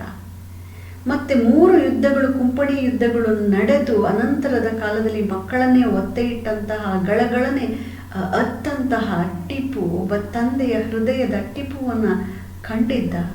ಈ ಎಲ್ಲವೂ ಬೇಡ, ಇದೆಲ್ಲವನ್ನು ತ್ಯಜಿಸಿ ಅಜ್ಞಾತನಾಗಿ ಹೊರಟೋಗ್ಬಿಡ್ಬೇಕು ಅಂತ ಹೇಳಿ ಹಂಬಲಿಸುವ ಟಿಪ್ಪುವಿನ ಆ ಒಂದು ಒಳ ತಳಮಳಗಳನ್ನು, ಸಂಕಟಗಳನ್ನು ಕೂಡ ಕಂಡಿದ್ದ. ಹಾಗಾಗಿ ದಳವಾಯಿಗೆ ಈ 20 ವರ್ಷಗಳ ಬದುಕು ಕಲಿಸಿಕೊಟ್ಟಂತಹ ಒಂದು ಸತ್ಯವೆಂದರೆ ಯುದ್ಧವೆಂಬುದು ನರಕದ ಹಾದಿ ಎನ್ನುವಂಥ ಅನುಭವ. ಏಕೆಂದರೆ ಈ ಭ್ರಮನಿರಸನದಲ್ಲಿ ನಮಗೆ ಹೈದರಾಲಿಯ ಆ ಒಂದು ಮಾತುಗಳು, ಟಿಪ್ಪುವಿನ ಹಳಹಳಿಕೆಗಳು ಇವೆಲ್ಲವೂ ಕೂಡ ಒಂದು ರಣರಂಗಕ್ಕೆ ಹೊರಡತಕ್ಕಂತಹ ಆ ಒಂದು ಸೈನಿಕ ಒಂದು ಹುಮ್ಮಸ್ಸಿನಲ್ಲಿ ಹೊರಡ್ತಾನೆ, ಯಾವುದೋ ಋಣಭಾರದಲ್ಲಿ ಹೊರಡ್ತಾನೆ, ಅಥವಾ ಸೈನ್ಯಕ್ಕೆ ಸೇರುವಾಗಲೇ ಒಂದು ಅನ್ನದ ಋಣಕ್ಕಾಗಿ ಅಥವಾ ಅನ್ನಕ್ಕಾಗಿ ಒಂದು ಬದುಕಿ ಕಟ್ಕೊಳ್ಳೋಕ್ಕೆ ಅಂತ ಹೇಳಿ ಹೋಗ್ತಾನೆ. ಆದರೆ ನೂರಾರು ಬದುಕುಗಳನ್ನು ಅಲ್ಲಿ ನಾಶ ಮಾಡ್ತಾ ಹೋಗಬೇಕಾದ ಪರಿಸ್ಥಿತಿ ಬರುತ್ತೆ. ಹಾಗಾಗಿ ಒಂದು ರೀತಿಯ ಯುದ್ಧಗಳಿಂದ ಬಿಡುಗಡೆಯನ್ನು ಇವನ ಮನಸ್ಸು ಕೂಡ ಬಯಸ್ತಾ ಇರುತ್ತೆ. ಹಾಗೆ ಅಂತಹ ಒಂದು ಗಳಿಗೆ 3 ಯುದ್ಧಗಳು ಮುಗಿದು ಹೋಗಿ 4ನೆಯ ಯುದ್ಧದ ಕತ್ತಿ ತಲೆಯ ಮೇಲೆ ತುಗ್ತಾ ಇರ್ತಕ್ಕಂತಹ ಸಂದರ್ಭದಲ್ಲಿ ಇವನಿಗೆ ಈ ಧರ್ಮಗಲಭೆಯನ್ನು ವಿಚಾರಣೆ ಮಾಡುವುದಕ್ಕಾಗಿ ಆ ಕನಕಗಿರಿ ಮತ್ತು ಹರದನಹಳ್ಳಿಗೆ ಹೋಗುವ ಒಂದು ಹುಕುಂ ಖಾವಂದರಿಂದ ಆಗುತ್ತೆ. ಅಂತಹ ಸಂದರ್ಭದಲ್ಲಿ ಆ ಗಾಯಗೊಂಡು ಇಲ್ಲಿ ಬಂದು ಹೀಗೆ ಅಜ್ಞಾತನಾಗಿ ಕಾವೇರಿಪುರದಲ್ಲಿ ಬೀಳೋದು ಎಂಥ ದುರ್ವಿಧಿ. ಯಾವುದನ್ನು ಅವನ ಜೀವ ಹಂಬಲಿಸ್ತಿತ್ತೋ, ಯುದ್ಧಗಳಲ್ಲಿ ಸತ್ತಾದರೂ ಹೋಗಬಾರ್ದೆ ಅಂತ. ನಿಜವಾಗ್ಲೂ ಆಶ್ಚರ್ಯ ಏನಂತಂದರೆ, ಈ ನರಕದ ಹಾದಿಯ ಆಗಿರುವಂತಹ ಯುದ್ಧದಲ್ಲಿ ಅನೇಕ ಯುದ್ಧಗಳಲ್ಲಿ ಬದುಕಿ ಉಳಿದಿರೋದೇ ಒಂದು ಆಶ್ಚರ್ಯ. ಯಾವುದಾದ್ರೂ ಒಂದು ಯುದ್ಧದಲ್ಲಿ ಸತ್ತಾದರೂ ಹೋಗ್ಬಿಡ್ಬೇಕು ಅಂತ ಎಷ್ಟೋ ಸತಿ ಅವನಿಗೆ ಅನಿಸಿದೆ. ಇದೆಲ್ಲ ಆಗಿರುವ ಮನಸ್ಥಿತಿಯಲ್ಲಿರುವಾಗಲೇ ಅರಮನೆಯ ನೆರಳಿನ ಆಚೆಗೆ ವಿಧಿ ತಂದು ಅವನನ್ನು ಒಗೆದಿದೆ. ಈ ಹೊಸ ಬದುಕು ಏನಿದೆ, ಆ ದೇಸಪ್ಪನ ಅವತಾರ ಏನಿದೆ, ಇದು ಅನೇಕ ಬದುಕಿನ ಮತ್ತೊಂದು ಮಗ್ಗುಲಿನ, ಅದರ ಒಂದು ಜೀವ ಸ್ಪರ್ಶದ, ಒಂದು ಮಾನವ ಸ್ಪರ್ಶದ ಒಂದು ಬದುಕನ್ನು ಅವನು ಹತ್ತಿರದಿಂದ ಕಾಣುವ ಅವಕಾಶವನ್ನು ಒದಗಿಸಿಕೊಟ್ಟಿದೆ. ಈ ನೆಲ್ಲಿತ್ತರೆಯ ಹತ್ತಿರದ ಆ ಒಂದು ತೋಪಿನಲ್ಲಿದ್ದಂಥ ಒಂದು ಸಂತನ ಸಮಾಧಿಯ ಪಕ್ಕಕ್ಕೆ ಇದ್ದಂಥ ಒಂದು ಧರ್ಮಛತ್ರದಲ್ಲಿ ಅವನು ಆಸರೆಯನ್ನು ಪಡ್ಕೊಳ್ತಾನೆ. ತನ್ನನ್ನು ಯಾರು ಕೂಡ ಗುರುತಿಸಬಾರ್ದು ಅಂತನ್ನುವುದಕ್ಕೆ ಅವನು ಈಗಾಗಲೇ ಆ ವೇಷವನ್ನು, ಸಿಪಾಯಿಯ ವೇಷವನ್ನು ಅವನು ತೆಗೆದಿದ್ದಾನೆ. ಸಾಮಾನ್ಯನ ಹಾಗೆ ಇದ್ದಾನೆ. ಜೊತೆಗೆ ಈ ಕೊಚ್ಚೆಯ ಗುಂಡಿಯಲ್ಲಿ ಬಿದ್ದು ಎದ್ದು ಬಂದದ್ರಿಂದಾಗಿ ಅವನ ಮೂಲ ಸ್ವರೂಪವೇ ಗೊತ್ತಾಗದ ಪರಿಸ್ಥಿತಿ ಬಂದಿದೆ. ಆ ಕ್ಷಣಕ್ಕೂ ಭಯಪಡ್ತಾ, ಒಂದು ಯಾರು ಗುರುತಿಸ್ಬಿಡ್ತಾರೋ, ಯಾರು ಹಿಂದೆ ಮಾಡಿದ ತನ್ನ ಪಾಪಕೃತ್ಯವನ್ನು ನೆನಪಿಟ್ಕೊಂಡು ಸೈನಿಕನಾಗಿದ್ದಾಗ, ದಳವಾಯ ಆಗಿದ್ದಾಗ ತನಗೆ ಎಲ್ಲಿ ಏನು ಘಾಸಿ ಮಾಡಿಬಿಡ್ತಾರೋ ಅನ್ನುವ ಜೀವ ಭಯ, ಹಿಂದೆಂದೂ ಕಾಣದ ಭಯ ಈಗ ಅಮರಿಕೊಂಡಿದೆ ಅವನಿಗೆ. ಒಂಟಿಯಾಗಿರುವ ಸಿಪಾಯಿ ಅವನು ಯೋಚನೆ ಮಾಡ್ತಾನೆ, ಎಂತೆಂಥ ಯುದ್ಧವನ್ನು ನಾನು ಗೆದ್ದಿದ್ದೇನೆ, ಎಂದೂ ಹೀಗೆ ಆಗಿದ್ದಿಲ್ಲ, ಆದರೆ ಈ ರೀತಿ ಎದೆ ನಡುಗಿದ್ದಿಲ್ಲ. ಈಗ ಇಂಥ ಒಂದು ಭಯಕ್ಕೆ ಒಂಟಿ ಸಿಕ್ಕಿರುವ ಸಿಪಾಯಿ ನಾನು ಅನುಭವಿಸ್ತಿದ್ದೀನಲ್ಲ ಅಂತ ಅವನೇ ಆಶ್ಚರ್ಯಪಡ್ತಾನೆ.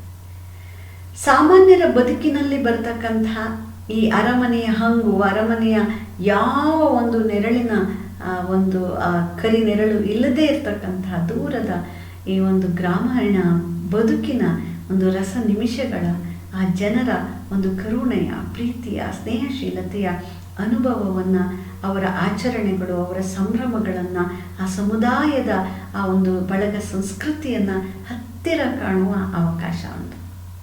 ಅನಾಮಿಕನಾಗಿ ಬಂದು ಜಾತ್ರೆ, ಮದುವೆ, ನಾಟಕ, ಹೀಗೆ ಎಲ್ಲದರಲ್ಲೂ ಆ ಕಾವೇರಿಪುರದವನೇ ಒಬ್ಬನಾಗಿ ಭಾಗವಹಿಸ್ತಾ ಹೋಗ್ತಾನೆ.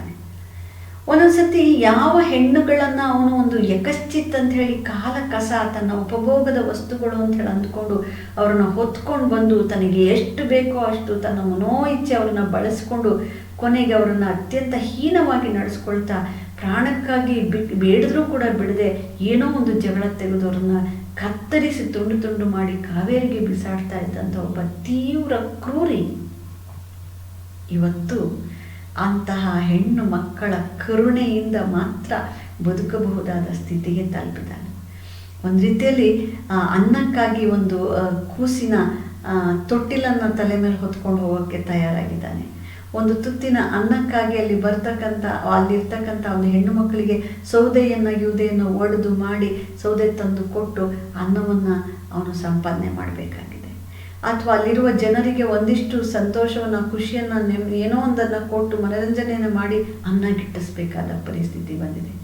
ಹಾಗಾಗಿ ಯಾವ ಹೆಂಗಸರನ್ನು ಅವನು ಹೀಗೆ ಹೊಸಕಿ ಹಾಕ್ತಾ ಇದ್ನೋ, ಅದೇ ಹೆಣ್ಣು ಮಕ್ಕಳ ಆ ಒಂದು ತಾಯ್ತನದ ರಕ್ಷೆಯೊಂದಿಗೆ ಅನ್ನವನ್ನು ದಿನನಿತ್ಯ ಕಾಣುವ ಪರಿಸ್ಥಿತಿ ಬಂದದ್ದು ಅವನಿಗೆ ಬದುಕು ಕಲಿಸ್ತಾ ಇರುವಂಥ ಪಾಠವಲ್ಲದೆ ಮತ್ತೇನೂ ಅಲ್ಲ.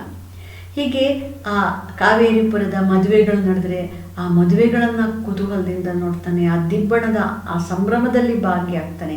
ಅಲ್ಲೆಲ್ಲ ಅವನಿಗೆ ಅರ್ಥವಾಗುವ ಒಂದು ಸತ್ಯ ಅಂದರೆ, ಆ ಜಾತ್ರೆಯ ಆಚರಣೆಯಲ್ಲಿ ಕಿರೀಟದ ರೀತಿಯಲ್ಲಿ ಹೊಳೆಯುವ ಬೇಗಡೆಯ ಆ ಒಂದು ಕಾಗದಗಳಿಂದೆಲ್ಲ ಅಲಂಕರಿಸಿ ರಾಜನ ಒಂದು ಪ್ರತಿನಿಧಿಯ ಅನ್ನುವ ಹಾಗೆ ಕಿರೀಟವನ್ನು ಸಿದ್ಧ ಮಾಡಿ, ದೊಡ್ಡದಾದ ಕಿರೀಟದ ರೀತಿಯ ಒಂದು ರಚನೆಯನ್ನು ಮಾಡಿ ಅದನ್ನು ಸುಡ್ತಾ ಅದಕ್ಕೆ ತಾವು ಬೆಳೆದಂತಹ ದವಸ ಧಾನ್ಯಗಳ ಹಿಡಿಯನ್ನು ಎರಚಿ ಬೆಂಕಿಗೆ ಹಾಕ್ತಾ ತಗೋ ತಗೋ ತಗೋ ಅಂತ ಹೇಳಿ ತಮ್ಮ ಋಣವನ್ನು ತಗೋ ಅಂತ ಹೇಳಿ ಆ ಒಂದು ಅರಸೊತ್ತಿಗೆಯನ್ನು, ಆ ಪ್ರಭುತ್ವವನ್ನು, ಅರಸನ ಪ್ರತಿನಿಧಿಯಾಗಿ ಅದನ್ನು ಸುಟ್ಟು ಹಾಕ್ತಕ್ಕಂಥದ್ದು, ಆ ಕಿರೀಟವನ್ನು ಸುಟ್ಟು ಹಾಕುವಂಥದ್ದನ್ನು ಕಂಡಾಗ ಅವನು ನಡುಗಿ ಹೋಗ್ತಾನೆ.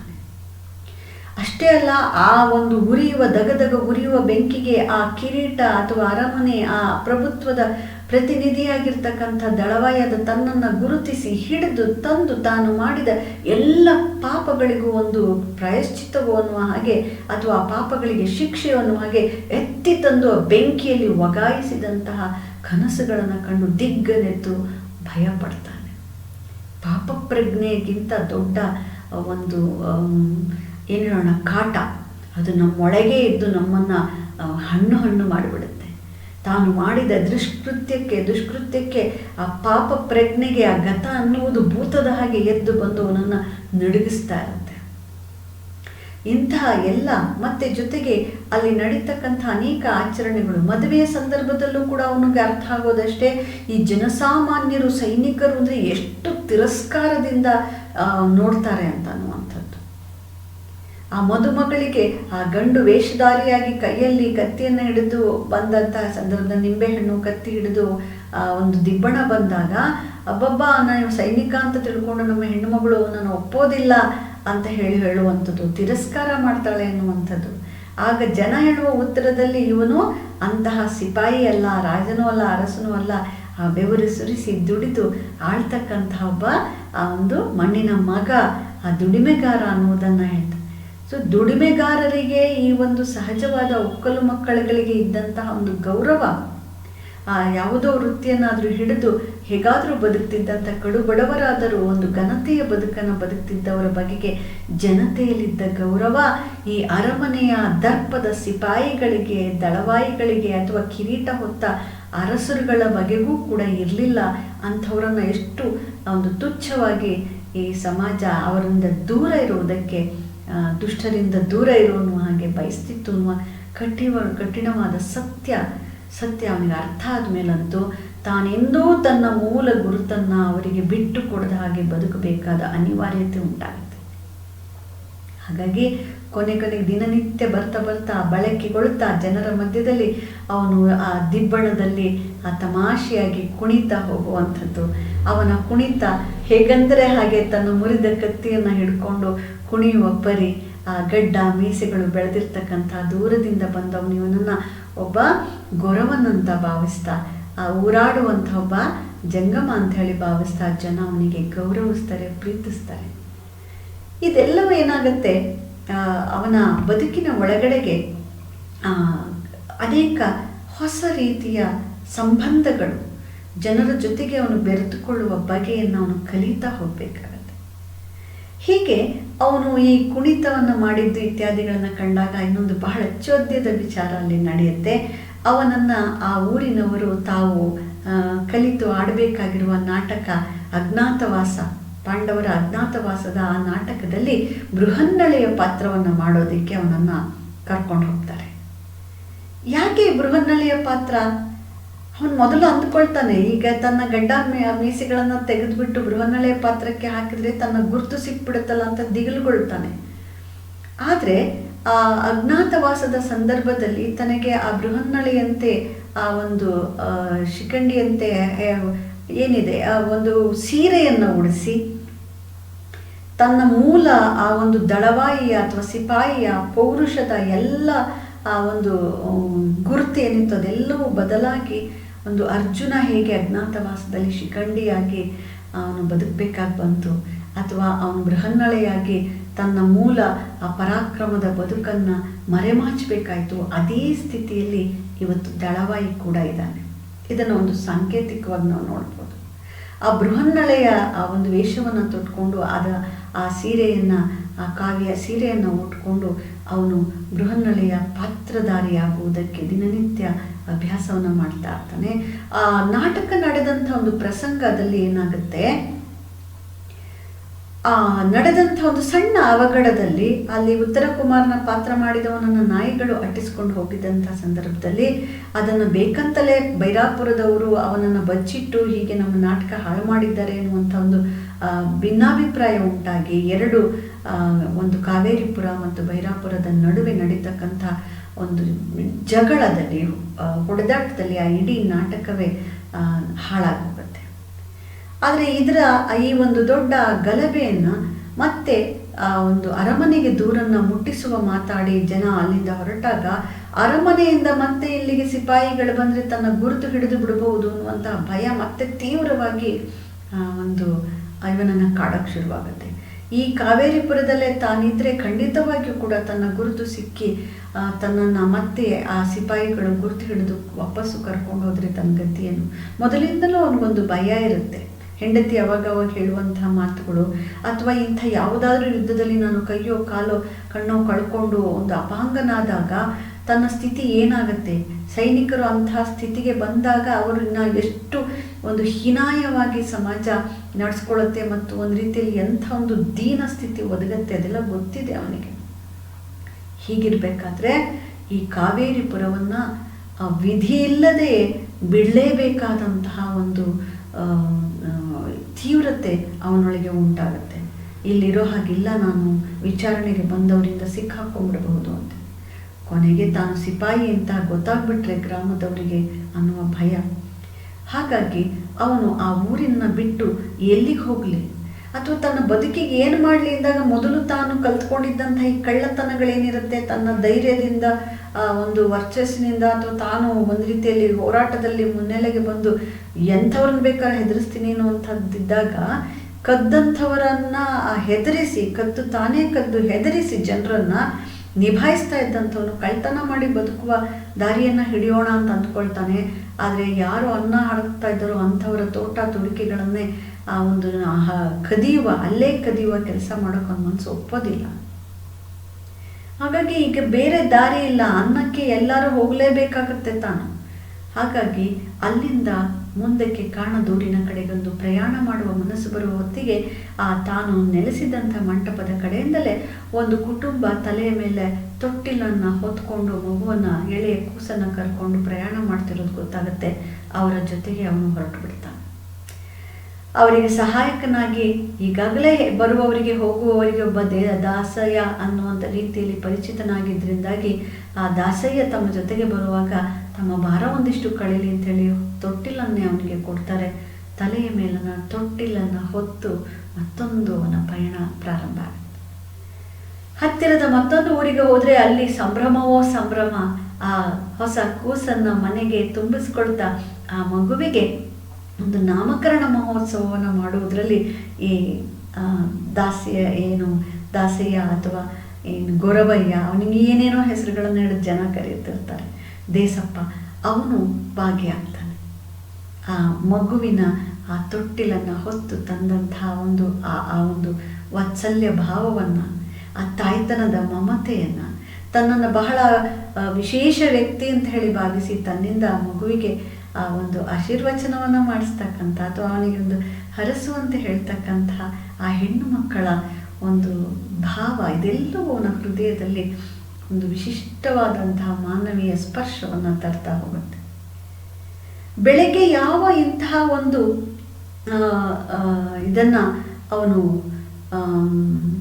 ವಾತ್ಸಲ್ಯವನ್ನು ಅನುಭವಿಸ್ತಾನೋ ಹಾಗೆ ತೊಟ್ಟಿಲನ್ನು ಹೊತ್ಕೊಂಡು ಬಂದು ಆ ಒಂದು ಹುಟ್ಟುಹಬ್ಬದ ಅಥವಾ ಹುಟ್ಟುಹಬ್ಬ ಅಲ್ಲ, ಅದು ನಾಮಕರಣ ಮಹೋತ್ಸವದಲ್ಲಿ ಭಾಗಿಯಾಗಿ ಆನಂದ ಪಟ್ಟಿರ್ತಾನೋ ಅದೇ ದಿನ ರಾತ್ರಿ ಅದೇ ಮಾರಿಗುಡಿಯಲ್ಲಿ ಅವನು ಮಲ್ಕೊಂಡಿರಬೇಕಾದಂಥ ಸಂದರ್ಭದಲ್ಲಿ ದುರ್ವಿಧಿ ಅವನ ಬದುಕಿನಲ್ಲಿ ನಡೆದ ಅನೇಕ ದುರಂತಗಳನ್ನು ಮತ್ತೆ ನೆನಪಿಗೆ ತರುವಂಥ ಒಂದು ಘಟನೆ ನಡೆದು ಹೋಗುತ್ತೆ. ಒಂದು ಆಕಸ್ಮಿಕವಾದ ಭೇಟಿ ನಡೆದು ಹೋಗುತ್ತೆ.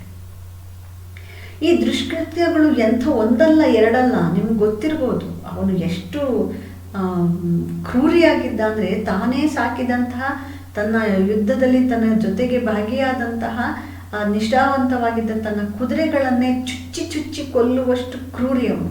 ಒಂದು ಚೂರು ಜಾರ್ತು ಅಂದರೆ ಅದಕ್ಕೆ ಶಿಕ್ಷೆ ಕೊಡುವಂಥದ್ದು. ಹಾಗೆ ಚುಚ್ಚಿ ಕೊಲ್ಲುವಾಗ ಯಾವ ಜಾಗಕ್ಕೆ ಚುಚ್ಚಿದ್ರೆ ಅದು ಬೇಗ ಸಾಯುತ್ತೆ ಅಂತ ಹೇಳಿ ಶತ್ರು ಕುದುರೆಗಳನ್ನ ಹೇಗೆ ಕೊಲ್ಲಬೇಕು ಅನ್ನುವಂಥದ್ರ ಪ್ರಯೋಗಶೀಲತೆಯನ್ನು ತಾನು ಮೆರೀತಿದ್ದೀನಿ ಅಂತ ಹೇಳಿ ಭಾವಿಸಿ ಆ ಕುದುರೆಗಳನ್ನು ಕೊಲ್ತಕ್ಕ ಅಷ್ಟು ಕ್ರೂರಿ ಅವನು. ಇನ್ನು ತಾನು ಲೂಟಿ ಮಾಡಿ ತಂದಂತಹ ಒಂದು ಆ ಬಂಗಾರವನ್ನು ಒಂದಷ್ಟನ್ನು ಆ ಖಾವಂದರಿಗೆ ತೋರಿಸ್ದೆ ಅದನ್ನು ಬಚ್ಚಿಟ್ಕೊಂಡು ಇಟ್ಕೊಳ್ತಕ್ಕಂತಹ ಒಂದು ಹೊನ್ನಿನ ದುರಾಸೆ ಬಂದಿರುತ್ತೆ. ಇನ್ನು ಹೊತ್ತು ತಂದ ಹೆಣ್ಣುಗಳು ಅವರ ಬದುಕನ್ನು ನಾಶ ಮಾಡಿದ್ದಕ್ಕಂತೂ ಲೆಕ್ಕನೇ ಇರಲ್ಲ. ತಾನು ಉಪಭೋಗಿಸಿದಂತಹ ಹೆಣ್ಣುಗಳನ್ನು ಮನಸೋಕ್ತ ಬಳಸಿ ಅವರನ್ನು ಕೊಂದು ಬಿಸಾಡ್ತಾ ಇದ್ದಂಥ ಮಹಾಕ್ರೂರಿ ಅವನು. ಆದರೆ ಇಂತಹ ಒಂದು ಹೆಣ್ಣು ಮಕ್ಕಳನ್ನು ಗೌರವದಿಂದ ನಡೆಸ್ಕೊಳ್ಬೇಕಾದಂಥ ಆ ಒಂದು ಕೆಲವು ಸತಿ ಅವನು ಏನು ಮಾಡ್ತಾ ಇದ್ದ ಅಂದರೆ ಈ ಖಾವಂತರಿಗೆ ತನ್ನ ಬಗೆಗೆ ಮತ್ತು ಜನಸಾಮಾನ್ಯರಿಗೆ ತನ್ನ ಬಗೆಗೆ ಒಂದು ಗೌರವ ಮೂಡಬೇಕು ಅನ್ನೋ ಕಾರಣಕ್ಕೆ ಸುಳ್ಳೆ ನಾಟಕವನ್ನು ಆಡ್ತಾ ಇದ್ದ. ಏನಂದರೆ ಹೆಣ್ಣು ಮಕ್ಕಳನ್ನು ತಾನು ರಕ್ಷಣೆ ಮಾಡ್ತಿದ್ದೀನಿ ಅಂತ ಹೇಳಿ ಬೇಕಂತಲೇ ಹೆಣ್ಣು ಮಕ್ಕಳ ಗುಂಪಿನ ಮೇಲೆ ಬಿದ್ದು ಅಲ್ಲಿ ಯಾರೋ ಒಬ್ಬಳನ್ನು ಕರ್ಕೊಂಡು ಬಂದು ಕೊನೆಗಳನ್ನ ರಕ್ಷಣೆಯನ್ನು ಕೊಟ್ಟು ಮನೆಗೆ ಸೇರಿಸಿದೆ ಅನ್ನುವ ತರಹದಲ್ಲಿ ಅವನು ನಾಟಕಗಳನ್ನು ಕೂಡ ಮಾಡ್ತಿದ್ದಿದ್ದು ಉಂಟು. ಇದೆಲ್ಲ ಖಾವಂದರ ಕಿವಿಗೆ ಬೀಳಲಿ, ಸುಲ್ತಾನರು ಅದಕ್ಕೆ ತನ್ನನ್ನು ಮೆಚ್ಚಿಕೊಳ್ಳು, ತನಗೆ ಒಳ್ಳೆಯ ಸ್ಥಾನಮಾನ ಗೌರವ ಕೊಡಲಿ ಇತ್ಯಾದಿಯಾಗಿ ಅನೇಕ ಬಗೆಯಲ್ಲಿ ಒಂದು ದುಷ್ಟ ಬದುಕನ್ನು ಅವನು ಬದುಕಿದ್ದ. ಅದರ ಒಂದು ಶಿಕ್ಷೆಯೋ ಅನ್ನುವ ಹಾಗೆ ಇವತ್ತು ಅವನು ಇದೆಲ್ಲವನ್ನು ಅನುಭವಿಸ್ಬೇಕಾಗಿ ಬರ್ತಿದೆ. ಅವತ್ತು ಮತ್ತೊಂದು ಆ ಮಾರಿಗುಡಿಗೆ ಹೋದಂತಹ ಒಂದು ಸಂದರ್ಭದಲ್ಲಿ ಅವನು ಮತ್ತೊಂದು ಅನುಭವಿಸುವಂತಹ ನೋವು ಬಹಳ ಮುಖ್ಯ ಆಗತ್ತೆ ನಮಗೆ. ಅದೇನದು? ನಾನು ಆಗಲೇ ಹೇಳಿದಾಗೆ ಈ ಕಾಣದ ಊರಿಗೆ ತೊಟ್ಟಿಲನ್ನು ಹೊತ್ಕೊಂಡು ಬಂದು ಸಾಗಿದಂತಹ ಅಲ್ಲಿ ಹೇಗೋ ಅವರ ಮನೆಯಲ್ಲಿ ಅವತ್ತಿನ ಒಂದು ಊಟವನ್ನು ಮಾಡಿ ಅವತ್ತಿನ ಅನ್ನವನ್ನು ಗಿಟ್ಟಿಸಿ ಹೇಗೋ ಮತ್ತೆ ತನ್ನ ಬದುಕನ್ನು ಏನಾದ್ರು ಈ ಮಾರಿಗುಡಿಯಲ್ಲಿ ಎತ್ಕೊಂಡು ಕಳೆಯೋಣವೇ, ಹೇಗೆ ಮಾಡೋಣ ಅಂಥೇಳಿ ಯೋಚನೆ ಮಾಡ್ತಾ ಇರಬೇಕಾದ್ರೆ ಅವತ್ತಿನ ರಾತ್ರಿ ಅವನಿಗೆ ಮತ್ತೊಂದು ತಾಯಿಯ ದರ್ಶನ ಆಗುತ್ತೆ.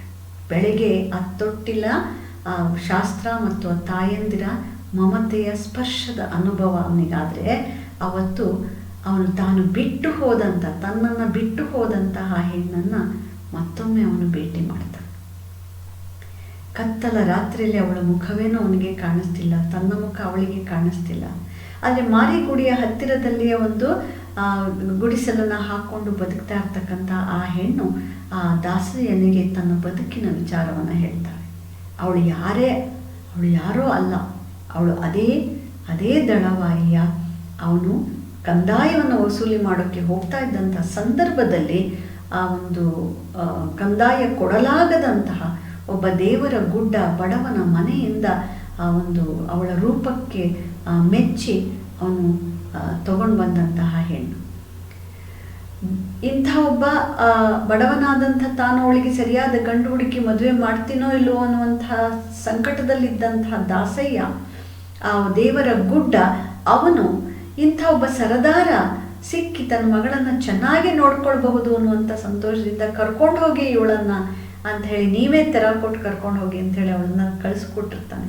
ಒಂದು ಆಸೆ ಇರುತ್ತೆ ಮಕ್ಕಳು ಒಂದು ಶ್ರೀಮಂತವಾದಂಥ ಒಂದು ನೆಮ್ಮದಿಯ ಹೊಟ್ಟೆ ತುಂಬ ಊಟದ ಒಂದು ಬದುಕನ್ನು ಕಾಣಲಿ ಅಂತ. ತಾನಂತೂ ಊರಾಡಿಕೊಂಡು ಆ ದಾಸೆಯನ್ನಾಗಿ ತನ್ನ ಜೊತೆಗೆ ಆ ಹೆಣ್ಣು ಮಗುವನ್ನು ಕರ್ಕೊಂಡು ತಾನು ಆ ಗಗ್ಗರವನ್ನು ಹಾಕ್ಕೊಂಡು ಕತೆಗಳನ್ನು ಮಾಡ್ಕೊಂಡು ಬದುಕುವಾಗ ಇನ್ನೂ 2 ಹೆಣ್ಣು ಮಕ್ಕಳು ಇರುವಾಗ ಅವನಿಗೊಂದು ಚಿಂತೆ ಇದೆ.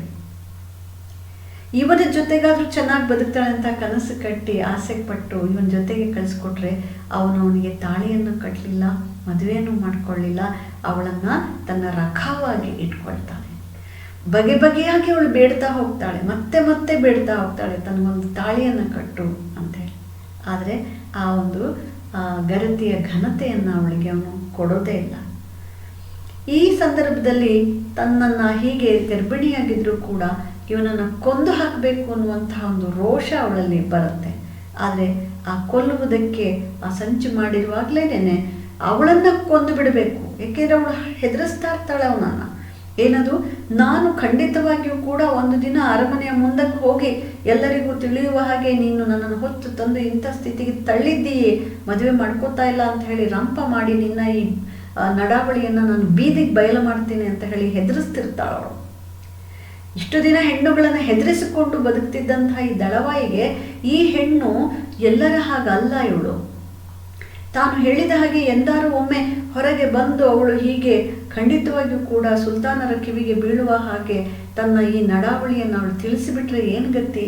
ಅವಳ ಬಾಯಿ ಮುಚ್ಚೋಕ್ಕಾಗ್ತಿಲ್ಲ, ಅಥವಾ ಅವಳಿಗೆ ತಾಳಿಯನ್ನು ಕಟ್ಟಿ ಅವನು ಇಟ್ಕೊಳ್ಳೋಕ್ಕೂ ಕೂಡ ಅವನು ತಯಾರಿಲ್ಲ. ಯಾಕೆಂದರೆ ಅಪ್ಪ ತೋರಿಸ್ತಕ್ಕಂತಹ ಹೆಣ್ಣನ್ನು ತಾನು ಮದುವೆ ಆಗ್ತೀನಿ ಅನ್ನುವ ಮಾತುಗಳನ್ನೆಲ್ಲ ಅವನು ಆಡ್ತಾ ಇರ್ತಾನೆ. ಹಾಗಾಗಿ ಈ ಹೆಣ್ಣೇನಿದ್ದಾಳೆ ಇವಳು ಅವನನ್ನು ಕೊಂದು ಬಿಡಬೇಕು ಅಂತ ಯೋಚನೆ ಮಾಡಿ ಅವನ ನಡುವಿನ ಕತ್ತಿಯನ್ನೇ ಹಿಡ್ಕೊಂಡು ಪ್ರಯತ್ನ ಮಾಡುವಾಗ ಅವನೊಂದಷ್ಟು ನಿದ್ದೆ ಮಾಡ್ತಾ ಇದ್ದಂಥವನು ಅವನು ಪಕ್ಕಕ್ಕೆ ಮಗ್ಗಲಾಗ್ತಾನೆ. ಹೆದರಿ, ಜೊತೆಗೆ ತನ್ನ ಗರ್ಭದಲ್ಲಿರ್ತಕ್ಕಂತಹ ಆ ಕೂಸಿನ ತಂದೆ ಅವನು. ಒಟ್ಟಿನಲ್ಲಿ ಏನು ಮನಸ್ಸು ಬದಲಾಯಿಸಿ ಅವಳಲ್ಲಿಂದ ಪರಾರಿಯಾಗಿಬಿಡ್ತಾಳೆ. ಅವಳನ್ನು ಆ ರಾತ್ರಿ ಹೇಗಾದರೂ ಕೊಂದು ಬಿಡಬೇಕು ಅಂತ ಹೇಳಿ ಹೊಂಚು ಹಾಕ್ತಾ ಇದ್ದಂಥವನು ಆ ನಿದ್ದೆಗೆ ಜಾರಿದ ಸಿಪಾಯಿ ಬೆಳಗ್ಗೆ ಏಳುವ ಹೊತ್ತಿಗೆ ತನ್ನ ನಡುವಿನಲ್ಲಿ ಕತ್ತಿಯೂ ಇಲ್ಲ, ಅವಳೂ ಇಲ್ಲ. ಅವಳನ್ನು ಯಾರೋ ಓಡಿಸಿಕೊಂಡು ಹೋಗಿದ್ದಾರೆ ಅಂತ ಹೇಳಿ ಕಥೆಯನ್ನು ಬೇರೆ ಇತರ ಸಿಪಾಯಿಗಳು ಕಟ್ಟಿದಾಗ ಅಂತೂ ಎತ್ತು ಸತ್ಯ ಗೊತ್ತಾಗತ್ತೆ. ಅದೇನಂತಂದರೆ ಹಾಗೆ ಯಾರ ಹಿಂದೆ ಅವಳು ಓಡಿ ಹೋಗಲಿಲ್ಲ, ಹುಡ್ಕಾಡ್ತಾನೆ ಅಲ್ಲೇ ಎಲ್ಲರೂ ಇದ್ದು ಬೆಳಗ್ಗೆ ಏನಾದ್ರು ಸತ್ಯ ಹೊರಗೆ ಬಂದೆ ಅಂತ ಅವಳು ಹೊರಟೋಗಿರ್ತಾಳೆ. ಅಂಥವಳನ್ನು ಮರೆಯುವ ಪ್ರಯತ್ನವನ್ನು ಮಾಡಿರ್ತಾನೆ. ಆದರೆ ಯಾವುದನ್ನು ತಾನು ಮರೆತಿದ್ದೇನೆ ಅಂತ ಭಾವಿಸ್ತಾನೋ ಆ ಗತವೇ ಈಗ ಧುತ್ತನೆ ಬಂದು ಸತ್ಯವಾಗಿ ಎದುರಿಗೆ ನಿಂತಿದೆ. ಆದರೆ ಕತ್ತಲಲ್ಲಿ ಅದು ದರ್ಶನ ಕೊಟ್ಟಿದೆ. ಕತ್ತಲಲ್ಲಿ ಆ ಇಡೀ ಗತ ಬಾಯಿ ಬಿಟ್ಟು ತನ್ನ ಕಥೆಯನ್ನು ಹೇಳುತ್ತಾ ಇದೆ. ಎಂಥ ಕತೆ! ಅಲ್ಲಿಂದ ಹೊರಟಂತಹ ಆ ಹೆಣ್ಣು ಏನಾದ್ಲು, ಎಷ್ಟು ಪಡಿಪಾಟಲು ಪಟ್ಲು, ಹೇಗೆ ತನ್ನ ಆ ಕೂಸನ್ನು ಹಡಿದ್ಲು, ಹೇಗೆ ಆ ಮಗುವನ್ನು ಕಷ್ಟದಲ್ಲಿ ಸಾಕಿದ್ಲು. ಈ ಊರಿಗೆ ಬಂದು ಮಾರಿಗುಡಿಯಲ್ಲಿ ಒಂದು ಬಸವಿಯಾಗಿದ್ದೂ ಕೂಡ ಯಾವ ಗಂಡಿನ ಸ್ಪರ್ಶಕ್ಕೂ ತನ್ನನ್ನು ತಾನು ತೆರೆದುಕೊಳ್ದಲೇ ಹೇಗೆ ಅವಳು ಬದುಕಿದ್ಲು. ಆ ಕೂಸನ್ನು ದೊಡ್ಡವನಾಗಿ ಮಾಡಿದರೆ ಆ ಮಗನಾದರೂ ತನ್ನ ಮತ್ತು ತನ್ನ ಗಂಡನ ಬಗೆಗಿನ ಆ ಒಂದು ಸಂಬಂಧದ ಬಗೆಗೆ ಅನುಮಾನವನ್ನು ಪಡ್ತಕ್ಕಂಥದ್ದು, ತನ್ನ ತಂದೆಯ ಒಂದು ತಾನು ಯಾರ ಮಗ ಅನ್ನುವ ಸತ್ಯವನ್ನು ಬಿಚ್ಚಿ ಹೇಳುವುದಕ್ಕೆ ಒತ್ತಾಯವನ್ನು ಮಾಡ್ತಕ್ಕಂಥದ್ದು. ಹೀಗೆ ತಂದೆಯ ಗುರುತು ಸಿಗದ ಈ ಮಗ ತಾಯಿಯನ್ನು ದ್ವೇಷ ಮಾಡ್ತಕ್ಕಂಥದ್ದು. ಕೊನೆಗೆ ಇದೆಲ್ಲದರಿಂದ ಸಾಕಂತ ಹೇಳಿ ದೂರ ಹೋಗಿ ಅವನು ಒಂದು ಮಠವನ್ನು ಸೇರಿಕೊಂಡು ಅಲ್ಲೊಂದು ಸೌದೆ ಒಡೆದು ಅಲ್ಲಿನ ಸೇವೆ ಮಾಡಿಯೋ ಅಕ್ಷರ ಕಲಿತು ಕೊನೆಗೆ ಅವನು ಒಂದು ದೇವರ ಗುಡ್ಡನಾಗಿ ಬಿಡ್ತಕ್ಕಂಥದ್ದನ್ನು ಅವಳು ಹೇಳ್ತಾಳೆ. ತನ್ನ ಮಗ ಹೀಗೆ ತನ್ನಿಂದ ದೂರ ಹೊರಟೋದನ್ನು, ತನ್ನನ್ನು ಹೀಗೆ ಮೆಚ್ಚಿ ಕರೆತಂದು ತನ್ನ ಒಪ್ಪಾರೆಯಲ್ಲಿ ಇರಿಸಿ ತನ್ನ ಈ ಗರ್ಭಕ್ಕೆ ಕಾರಣನಾದಂತಹ ಗಂಡಸನ್ನು ಬಿಟ್ಟು ಮತ್ತಾರೊಂದಿಗೂ ತಾನು ಸಂಬಂಧವನ್ನು ಮಾಡಲಿಲ್ವಲ್ಲ, ಆದರೂ ಕೂಡ ಲೋಕ ತನ್ನನ್ನು ನಂಬಲಿಲ್ಲ. ತನ್ನ ಮಗನೇ ತನ್ನನ್ನು ಬಿಟ್ಟು ಹೋದ ಅಂತ ಹೇಳಿ ಸಂಕಟ ಪಡುವುದನ್ನು ಕೇಳಿದಾಗ್ಲಂತೂ ಆ ಇಡೀ ಕತೆ ಮತ್ತಾರದೂ ಆಗದೆ ಅದು ತಾನು ಮೆಚ್ಚಿ ತಂದ ಹೆಣ್ಣಿನದೇ. ಆದರೆ ಈಗ ಸತ್ಯವನ್ನು ಹೇಳೋದು ಹೇಗೆ? ಅಕಸ್ಮಾತ್ತಾಗಿ ಅವಳು ಬೆಳಗಾಗಿ ನನ್ನ ಮುಖವನ್ನು ಗುರುತಿಸ್ಬಿಟ್ರೆ ತಾನು ಅವಳಿಗೆ ಕಾಲಿಗೆ ಬಿದ್ದು ಕ್ಷಮೆ ಕೇಳಿದ್ರೆ ಕ್ಷಮೆ ಕೊಟ್ಟಾಳಿಯೇ? ಅಥವಾ ತಾನು ಮಾಡಿದ ಇದ್ದಾರು ಮೋಸಕ್ಕಾಗಿ ತನ್ನನ್ನು ಚೆನ್ನಾಗಿ ಹೊಡೆದು ಪರಕೆ ಸೇವೆ ಮಾಡಿ ಕಳಿಸ್ತಾಳೆ? ಏನೇನೋ ಭಯಗಳಲ್ಲಿ ಕೊನೆಗೆ ಅಲ್ಲಿ ಅವಳು ಎದ್ದು ತನ್ನನ್ನು ನೋಡುವ ಮುಂಚೆ ಅಲ್ಲಿಂದ ವಾಪಸ್ಸು ಮತ್ತೆ ಕಾವೇರಿಪುರಕ್ಕೆ ದೌಡಾಯಿಸಿಬಿಡ್ತಾನೆ. ಹೀಗೆ ಭಯದಲ್ಲಿ ಓಡುವುದು, ಆ ಪಯಣ ಅನ್ನೋದು ನಿಲ್ಲದೇ ಇಲ್ಲ ಅವನದು. ವಾಪಸ್ಸು ಮತ್ತೆ ಕಾವೇರಿಪುರಕ್ಕೆ ಅವನು ಬರೋದನ್ನು ನಾವು ಗಮನಿಸ್ತಾ ಹೋಗ್ತೀವಿ. ಒಟ್ಟಿನಲ್ಲಿ ಸತ್ಯವನ್ನು ಎದುರಿಸಲು ದೊಡ್ಡ ಸಿಪಾಯಿ, ಅಂತಹ ಧೈರ್ಯವಂತ ಪರಾಕ್ರಮವಂತ. ಆದರೆ ಸತ್ಯ ಅನ್ನೋದು ಬಹಳ ಕಠಿಣ. ಇದು ಈ ಅಜ್ಞಾತನೊಬ್ಬನ ಆತ್ಮಚರಿತ್ರೆಯ ಒಂದು ವಿಶಿಷ್ಟವಾದಂಥ ಒಂದು ಕಥನ. ಇದು ಯಾವ ಅಜ್ಞಾತನ ಕಥೆ ಬೇಕಾದರೂ ಆಗಬಹುದು. ಈ ಒಂದು ತರಗತಿ ನಿಮಗೆ ಇಷ್ಟವಾಗಿದೆ ಅಂತ ಹೇಳಿ ಭಾವಿಸ್ತೇನೆ. ನಮಸ್ಕಾರ.